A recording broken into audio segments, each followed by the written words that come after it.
দুদিন যাবৎ আবার সেই পুরনো যে আলোচনা সেই আলোচনা ফিরে এসেছে। মোহাম্মদ ইউনূসের চীন সফরের পরে ভারত এবং বাংলাদেশে জোরালো হয়ে উঠেছে চিকেন নেক আলাপ বা সেভেন সিস্টার্স নিয়ে সেই পুরনো কাসুন্দি ঘাটা। এই ব্যাপারটা আসলে একেবারেই হঠাৎ করে ঘটে যাওয়া বা ইউনূসের হঠাৎ করে বলা কোনো কথা না, এটা সুপরিকল্পিত একটা কথা। কারণ একটা মানুষ যখন বাংলাদেশে এলো, এই জামায়াত হিজবুত জঙ্গিদের যে আন্দোলন, জুলাই আন্দোলনের পরে যখনই সে বাংলাদেশে ফিরলো, এয়ারপোর্টে নেমে প্রথমেই বলল যে সেভেন সিস্টার অক্ষত থাকবে না। তার মানে এই যে আন্দোলন, এই আন্দোলনের পেছনে যে টেবিল ওয়ার্ক গুলো হয়েছে, সেই টেবিল ওয়ার্কে বাইডেন প্রশাসন থেকে শুরু করে যারা যারা যুক্ত ছিল তাদের প্রত্যেকের আলোচনায় আসলে সেভেন সিস্টার ছিল।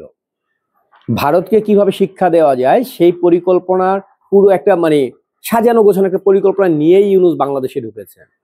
অন্যথায় একজন মানুষ বাংলাদেশে পা রেখে প্রথম তার আলোচনা এটা হতে পারে না যে সেভেন সিস্টার অক্ষত থাকবে না। কারণ তখন বাংলাদেশি পুরো লন্ডভন্ড একটা অবস্থা, বাংলাদেশ নিয়ে হাজারটা কথা বলবার ছিল, কিন্তু সে প্রথম হুমকিটা দিল ভারতকে। এবং এই হুমকিটা একেবারেই তার উপস্থিত ভাবে দেয়া কোনো বক্তব্য না, এটা খুব সুপরিকল্পিত একটা কথা। যেই কথাটা ভারত যখন এই কথার রিয়েকশনে 3বার ইউনূস দেখা করবার জন্য আবেদন করেছে, মোদির কাছে দেখা করবার সুযোগ পায়নি, তখন সে যেহেতু বাইডেন এখন নেই, তার আরেকটা হ্যান্ড দরকার যার সঙ্গে হাত মিলিয়ে ভারতকে চাপে রাখা যায়, সেটা এখন খুঁজে নিয়েছে সে চীনকে। চীনের সঙ্গে তার কি আলোচনা হয়েছে, কি মিটিং হয়েছে, সেটা বাহিরে জানার সুযোগ নেই কোনো। শুধুমাত্র তার প্রেস রিলিজে এই বিষয়ে আমরা মিটিং করেছি, এইটুকু আমরা বলেছি, যেটুকু বলে সেইটুকু আমাদের পক্ষে জানা সম্ভব, এর বাইরে কিছু জানা সম্ভব না। কিন্তু চীনে ইউনূসের যে সফর, এই সফরের অন্যতম একটা এজেন্ডা ছিল সেভেন সিস্টার, ভারতকে কিভাবে সহায়তা করা যায়। এবং আজকে ভারত যে রিয়েকশনটা দেখাচ্ছে, এই রিয়েকশনটা ভারতের গত 8 মাসের যে নতজানু একটা মানসিকতা, ভারতের যে একটা সুশীল মানসিকতা, ভারত যে এই জঙ্গিদের ব্যাপারে একটা কোনো রকম উদ্যোগ নেয়নি, বরং এই কাজগুলো করে এই জঙ্গিদেরকে, এই জঙ্গি ইউনূস এবং ইউনূস বাহিনীকে আরো শক্তিশালী করেছে ভারত। ইউনূস এখন নিজের জায়গা থেকে আরো শক্তি গোছাচ্ছে ভারতকে কিভাবে অ্যাটাকটা করা যায়। সেভেন সিস্টার আজকে হোক কালকে হোক, ইউনূস যদি বাংলাদেশে ক্ষমতায় থাকে, সেভেন সিস্টার ভাঙবে।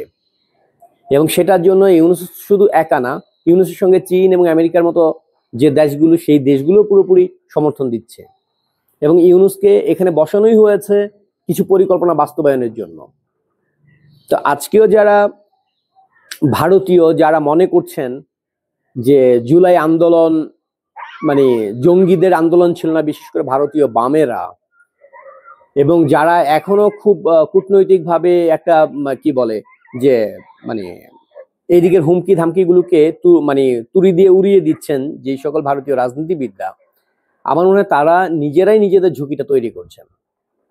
কারণ সাউথ এশিয়ায় ভারত একটা গুরুত্বপূর্ণ দেশ, বাংলাদেশকে টার্গেট করা মার্কিনীদের কোনো রকম প্রয়োজন নেই আমার মনে হয়। আমাদের না আছে খনিজ সম্পদ, না আছে কোনো কিছু, ছোট্ট একটা দেশ, একগাদা মানুষ, সম্পদ বলতে আছে এখানে শুধুমাত্র প্রত্যেক বছর প্রচুর পরিমাণে বাচ্চা হওয়ানো,